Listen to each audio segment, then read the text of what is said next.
The woman in black. In midst of the hustle and bustle of thousands of people coming and going towards the metro depot, I tried to locate her. As per the conversation I had with her, she said that she would be dressed in black net dress with a red stole. I rechecked the time on my watch and it was the 5th time I had done that since I arrived at the metro station 2 hours ago. As more and more people swept by, I decided to find a quiet place to sit quietly for some time. I strolled towards the exit gate and sat on the stairs. Now let me briefly introduce myself. I am Sanvi, though it sounds a strange name for a girl like me. The meaning of my name is Goddess Lakshmi, however I am from a poor family. My family resides in a remote village in Uttar Pradesh and I have a younger brother and 2 elder sisters. My father is a farmer and works hard to make both ends meet. I wanted to study and go to school but hardly had the funds to support myself. However, maybe I was lucky. At one point of time an NGO came to our village and supported us for our education. I completed my 12th class last year and came to Delhi in search of a job. However, it was not an easy task to get a job easily. Each day was a struggle in the city. One day an article caught my attention: young girls required for a qualified job. Salary is negotiable in case you are selected. I saw a phone number mentioned and called at this number. A lady answered. She was high-pitched but answered politely. She said that I need to accomplish a task and if I am able to meet the target then I will be paid a handsome salary. However, only thing is I am not supposed to ask her any questions about the task. At that point of time I was jobless and agreed. She selected a weird destination for the meeting, the metro station. As I reflected, I realized it could be anything starting from kidnapping, murder or any illegal activity. I woke up from my thoughts as someone tapped my back. It was a woman in black net dress with a red stole. She was a middle-aged woman but had class and taste.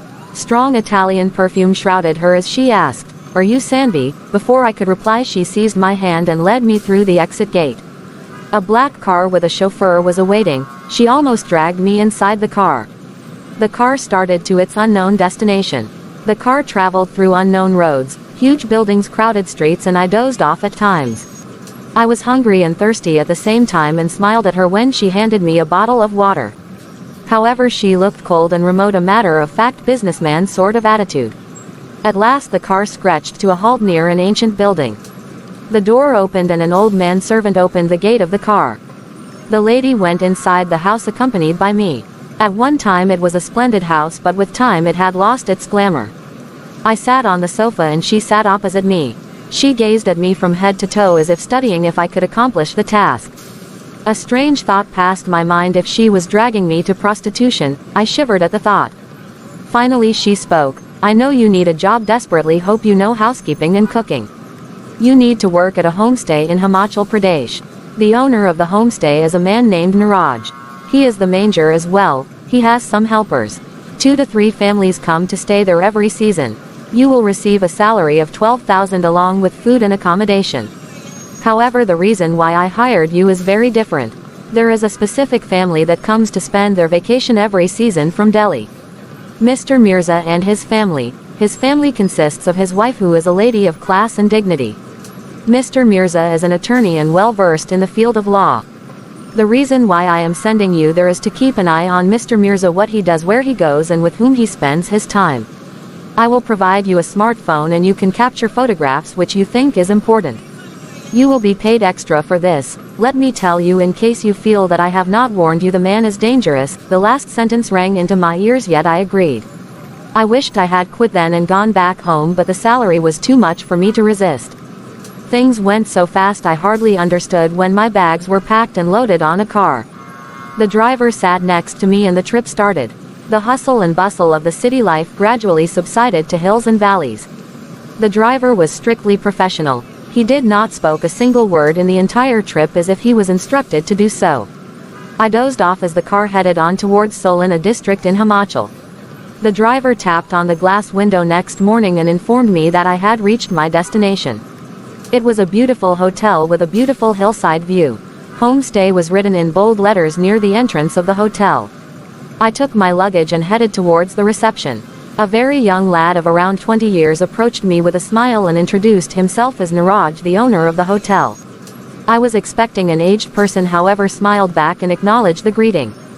He guided me towards the guest room and told me to freshen up and then come for breakfast. I locked the door. The room was lovely. It was a huge room for a girl like me. I opened the curtains and the beautiful hills and valleys greeted me. It was indeed a beautiful place and nothing bad could happen in such a place. God's grace is there. After freshening up I came down for breakfast. Mr. Niraj was already waiting for me at the breakfast table. He discussed with me my job. I need to attend to the guests, show them their room, attend to their basic needs and make their stay comfortable. I would be open to make any changes on the arrangement. I was happy with the job and secretly thought that if the woman in black had not assigned me the task to keep a track on Mr. Mirza, things would have been more interesting. I smiled back at Mr. Niraj and assured him that I would try my best to meet his expectations and do justice to the job.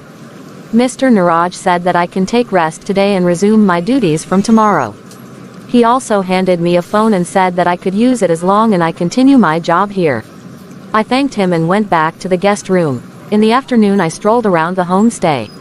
There was a single family in the hotel, Mr. and Mrs. Kumar with their 5-year-old daughter Ria.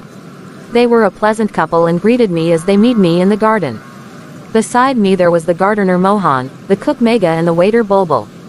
The season was approaching and snowfall will start within a month and already there was booking for the 2 other rooms. I opened the register and saw Mr. Mirza had booked one of the rooms. The other room was booked by a lady named Sa. As evening faded and the sun sat beside the hills, I turned to go back to my room. I saw someone peeping at me through the curtain. As I came near the entrance, Mr. Niraj met me. His smile was friendly as usual. Let's have a cup of coffee if you are not in a hurry. I accompanied him to the wooden chair below the umbrella. It was beautiful to look at the view from there. Mr. Niraj informed me that his father had set up a chain of hotels in Himachal Pradesh and he takes care of the other hotels. Niraj had been given the responsibility to take care of this hotel since January and he is trying his best to do his job well. I replied, "Do not worry, you are doing a wonderful job. Things are very organized and I am sure the guests would love to spend few quiet evenings here." He asked about my life in Delhi and I gave him a few details excluding the mentioning about the lady in black. Before he could ask further questions I excused myself and went back to my room. The next morning I awoke as my phone rang for the first time. It was the woman in black and she informed me Mr. Mirza would arrive the next morning. I replied that I would get on with the work that she had assigned me. The next morning Mr. Mirza arrived with his beautiful blonde wife. As they entered the reception I welcomed them and led them to their assigned room. Mr. Mirza looked a middle-aged handsome man of 40. His wife was dressed elegantly and looked much younger to him. I returned to the reception and saw a very beautiful woman at the reception waiting with a black-colored huge suitcase. I realized that she is the woman who had booked the adjoining room. I greeted her with a warm smile. Then I led her to her room. I noticed her suitcase was exceptionally large. If she had come for a short duration I wondered how much clothing she carried, though it was none of my business. After I left her, I went near Mr. Mirza's room. They were speaking in loud voices as if arguing with each other. Mrs. said, "At least when you come for a vacation refrain from taking to the slut who seems the sole interest of your existence." Mr. Mirza tried to assure that it was a business call. I tiptoed to the reception. So I guess it was a third-party situation and there was the other woman involved. Mrs. Mirza looked sophisticated and I wondered why Mr. Mirza would go for the other woman. I kept an eye on them. They pretended to be a very happy couple but they were not. The next morning I woke up with the phone ringing. It was the woman in black. I told her whatever I knew and she told me to keep a close eye on Mr. Mirza if he went out. I did accordingly. I started the day being at the reception as usual. I saw Shaina, the beautiful lady who arrived that day before Mr. Mirza arrived. She smiled as she walked past the reception. Then arrived Mr. Mirza after some time dressed in an elegant suit. He winked at me and passed by. After some time I followed. Shaina walked through a narrow trail past the hills. The road led to a small lake. Mr. Mirza followed. I walked behind a short distance. Is this the woman Mr. Mirza was secretly dating? Both finally stopped near the lake. I stood behind a tree and watched. She took out a packet from her purse and handed it over to Mr. Mirza. He took it quickly and hid it in his coat pocket. Without saying another word, he walked away towards the hotel. I followed Mr. Mirza to his room just to check the contents of the packet. I knocked his room after few minutes and informed him that I had come to clean the room. Mrs. Mirza was nowhere to be seen. When I saw a suitable moment I opened the packet. There was a powdery substance inside it, probably drugs, and it was written in a small piece of paper, 10th of this month, let's get it done. Near the lake at 5 p.m. I went back to my room and wondered what I should do. I had to call the woman in black without further delay. I called her and informed her about the envelope and the plan that will be executed on 10th of this month. The lady in black told me that she will be there in Shimla by 10th and together we will go to the place. I was much relieved. The next few days I followed Mr. Mirza, but he did not speak to Cheyenne and pretended as if he did not know her. Finally the woman in black arrived on 9th as promised. In the evening she called me to her room. I saw Mr. Niraj also sitting there. They greeted me as I entered. The woman in black finally revealed the truth. She was a detective working on the strange case of Mr. Mirza. Mrs. Mirza had hired her as she felt her life was not safe, as she had a huge property and if she died Mr. Mirza would inherit the entire property. Things now got crystal clear, so the woman in black hired me to keep a tab on Mr. Mirza. The next evening Mr. Niraj, a police officer, me and the woman in black hid ourselves near the lake around 5 p.m. After some time we saw Mr. and Mrs. Mirza walking towards the lake. As they almost reached the lake Mr. Mirza suddenly took out a gun. Before he could do anything we came out of our hiding places. The policeman arrested Mr. Mirza while we took Mrs. Mirza safely to the hotel. Cheyenne had already checked out and probably she planned to meet Mr. Mirza on the way. The policeman nabbed her and both she and Mr. Mirza were taken to the police station. It also came out that they supplied drugs and ran a business in Delhi. The woman in black paid me handsomely and congratulated me that I had helped her in solving the case. Then she asked me if I would prefer to continue working here or work on a new case with her in Delhi. I thought for some time and told her that I would prefer to work here and help her solving the cases in days to come. So I finally got a reputed job and home. I bade goodbye to Mr. Niraj and could see the gleam of sadness in his eyes as I left for Delhi in the car. I viewed the setting sun as the homestay moved further and further away from my sight as the car moved away.